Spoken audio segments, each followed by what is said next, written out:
In 1956, in the secret archives of the University of Bucharest, a Romanian historian discovered a document that completely changed everything we thought we knew about Vlad the Impaler. The parchment, hidden for over 500 years, revealed something that official history had always omitted. And what was written there will shock you. For decades, historians believed they knew the complete truth about Vlad the Impaler. But in 1956, something extraordinary happened. Dr. Radu Florescu from the University of Bucharest was cataloging medieval documents when he found a sealed chest. Inside it, parchments that shouldn't exist. The documents revealed secret correspondence between Vlad Dracula, father of Vlad the Impaler, and a mysterious organization called the Order of the Dragon. But there was something more disturbing. Letters mentioning supernatural creatures terrorizing Transylvania. Florescu was shocked. These weren't folk tales. They were official military reports with royal seals describing encounters with blood-drinking demons that devastated entire villages. But this was just the beginning of the most shocking discovery in medieval history. To understand the secret Vlad guarded, we need to go back to the 15th century. Wallachia was literally crushed between two giants, the Holy Roman Empire to the north and the powerful Ottoman Empire to the south. Vlad Dracula, our protagonist's father, faced an impossible situation. Sultan Murad II demanded tributes and conversion to Islam. Emperor Sigismund demanded defense of Christianity. Any choice meant war and destruction. It was then that Dracula made a decision that would change his family's destiny forever. He joined the Order of the Dragon, a secret society dedicated to fighting the forces of darkness. But Florescu's documents reveal that this order had very specific knowledge. Knowledge about vampires. The order's medallion showed a dragon crucified on a double cross, but there were hidden symbols that only initiates understood. Symbols indicating combat techniques against supernatural creatures. Can you imagine what Dracula discovered in the order's secret archives? When Vlad the Impaler was only 11 years old, something terrible happened. Sultan Murad II summoned Vlad Dracula and his sons for an audience in Constantinople. It was a trap. The Sultan imprisoned the boys as hostages, forcing Dracula's loyalty. But during the 7 years of captivity, young Vlad witnessed something that official history never recorded. In Florescu's scrolls, we find disturbing accounts. Vlad described pale creatures that met secretly with the Sultan. Creatures that didn't eat normal food, but fed on something much more sinister. The young prince realized these creatures, which he called evil spirits, manipulated the empire's political decisions. They whispered strategies in counselors' ears during the nights. But there was something even more shocking. Some of these spirits were ancient European nobles who should have been dead for centuries. How was this possible? Vlad began secretly studying Sufi mystical texts and Greek philosophers. He was determined to discover the truth about these creatures and how to fight them. In 1448, Vlad finally returned to Wallachia, but his father had been assassinated and his brother Mircea brutally murdered. Who was behind these crimes? The documents reveal that vampires from the Tzimisce lineage had infiltrated the court. They wanted to weaken the Dracula family and place a puppet on the throne. But Vlad had learned much during his captivity. When a mysterious supporter delivered Vlad his father's inheritance, the Order of the Dragon medallion, a sacred sword, and a secret letter, everything changed. The letter revealed locations of vampiric nests and specific combat techniques. "Seek the counsel of the vampiress Durga Sin," wrote Dracula. "Only she, among all the devil's children, loves this land as I do." Vlad was shocked. His father knew a vampiress? And why would she be different from the others? The letter continued, "To ascend the throne in Wallachia is to ascend the cross. Those who do not willingly accept the sacrifice find only torture." What sacrifice was his father referring to? And why should Vlad trust a creature of darkness? Vlad assumed the throne determined to cleanse his land of these supernatural creatures. He trained a special group of warriors, his Axes, in vampiric combat techniques discovered in the Order of the Dragon archives. The first opportunity came when a young warrior with superhuman strength interrupted a public execution. The man resisted sword wounds and fought with the strength of 10 men. The Axes knew what to do. They fought the vampire with wooden spears and managed to impale him through the heart. But instead of destroying him completely, Vlad ordered something extraordinary. He commanded the creature be taken alive to Castle Dracula. In the castle dungeons, Vlad removed the stake and did something that shocked even his most loyal men. He drank the vampire's blood. A burning force coursed through the prince's body. His senses sharpened, his strength increased exponentially. It was as if supernatural energy had awakened within him. Vlad rewarded his faithful Axes with small doses of vampiric blood. They became stronger, faster, almost indestructible. But this was just the beginning. Vlad had discovered the secret to gaining enough power to face not only the Turks, but the very forces of darkness. And it was then that historians discovered the most shocking truth of all.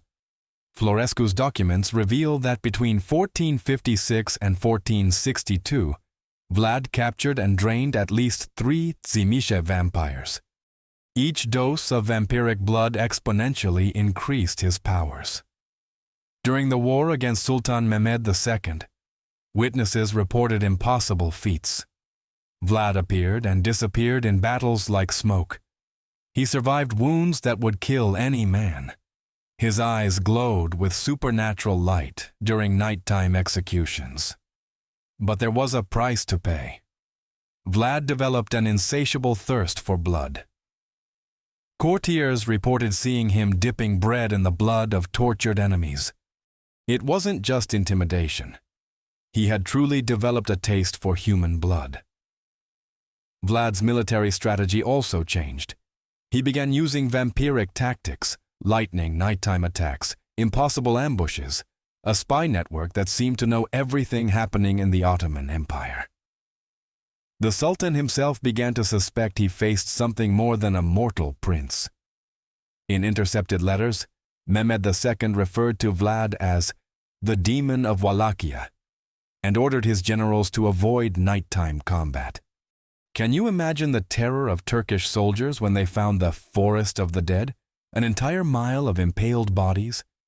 But this wasn't just cruelty. It was supernatural strategy. In 1462, something extraordinary happened. While Vlad consolidated his power by drinking vampiric blood, a mysterious figure finally appeared. Durga Sin. The vampiress mentioned in his father's letter arrived at Castle Dracula during a stormy night. Guards tried to stop her, but she passed through them as if they were ghosts. Vlad found her in his private chambers, a woman of timeless beauty, with eyes that seemed to contain centuries of wisdom and sorrow. She knew exactly who he was and what he was doing. "You're playing with forces you don't understand," said Durga Sin. "The vampiric blood you consume is changing you. Soon, there will be no difference between you and the creatures you hunt." But Vlad wasn't interested in sermons. He wanted answers. Durga Sin revealed secrets that explained everything he had observed. There is a secret war waged for millennia. Ancient vampires, the antediluvians, manipulate empires and nations like chess pieces. The Order of the Dragon was created to combat this influence, but few knew the complete truth. Your father discovered that Tzimisce vampires secretly controlled the noble houses of Transylvania, explained Durga Sin. They wanted to transform the entire region into a vampiric kingdom. Vlad finally understood. He wasn't just fighting for political independence. He was fighting for humanity's very soul. Durga Sin revealed something that left Vlad in shock. 2 vampiric groups were waging a secret war, using mortals as disposable soldiers. On one side, the Tzimisce, vampires who saw themselves as feudal lords over mortals. They wanted to rule openly, transforming humanity into domesticated cattle. On the other side, a new faction was forming. Vampires who preferred to control humanity through subtle manipulation, remaining in the shadows. They were creating something called the Camarilla, an organization dedicated to maintaining vampiric secrecy. "And where do I fit in this?" asked Vlad. Durgasin smiled sadly. "You've become something unique, a mortal with vampiric power, but who maintains his humanity. This terrifies them. You prove it's possible to resist them." It was then she revealed the most shocking secret of all.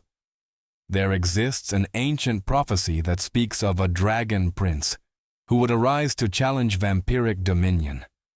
Someone who would drink from the blood of darkness but remain in the light. Someone who would build a fortress against supernatural evil. "The antediluvians know of the prophecy," said Durgasin.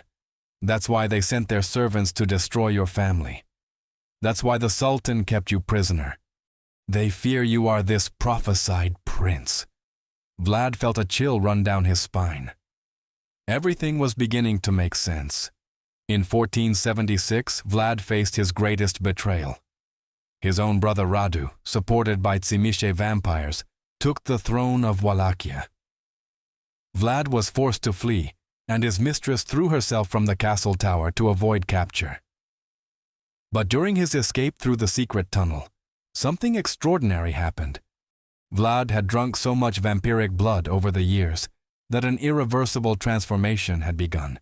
Durgasin appeared again to guide him through the process. "You can choose," she said. "Accept complete transformation and become like them, or fight against it and probably die." Vlad chose a third path. He forced a captured Tzimisce vampire, called Lambac, to perform a specific ritual. The vampire should transform him, but without creating the blood bond that would make Vlad a servant. It was an extremely dangerous procedure. It could result in true death or an uncontrolled vampiric abomination. But Vlad had studied enough occult texts to believe it would work. The transformation was pure agony. Vlad felt every fiber of his human being die and be reborn as something new. But when he emerged from the ritual, he maintained his free will. He had become the first truly independent vampire. He wasn't a servant of any clan or master. He was something new and terrifyingly powerful. Dr. Florescu discovered that after the transformation, Vlad faked his own death and disappeared from official history. But secret documents track his movements through the following centuries. He worked with both sides of the vampiric war, sometimes helping the Camarilla, sometimes assisting the Sabbat, but always maintaining his independence. His objective was clear: prevent any vampiric faction from gaining total control over humanity. In 1897, something ingenious happened. Vlad realized that stories about him were spreading and could expose vampiric existence, so he did something no vampire had ever attempted before. Through a Romanian scholar, he fed his own story to Bram Stoker. The result was the novel Dracula, which transformed vampires from real threats into popular fiction. "By becoming fiction," wrote Florescu, "Vlad became invisible. Who would search for real vampires when they are clearly fantasy?" It was the perfect disguise. Vlad hid in plain sight, protected by the very disbelief of humanity he had saved. The documents suggest that Vlad still exists today, working secretly to maintain the balance between the mortal and supernatural worlds. An eternal guardian in the shadows, protecting humanity from threats it can't even imagine exist. But perhaps the most shocking discovery is this. According to Florescu, Vlad may not be alone. The documents mention other dragon princes throughout history, mortals who gained vampiric power but maintained their humanity. A secret society of protectors, waging a hidden war for 500 years. And if this is true, they may be among us right now. The history we know is just the tip of the iceberg. The truth about Vlad the Impaler and about the secret war between humans and vampires has been carefully hidden for centuries. But now you know. The question is, what will you do with this information?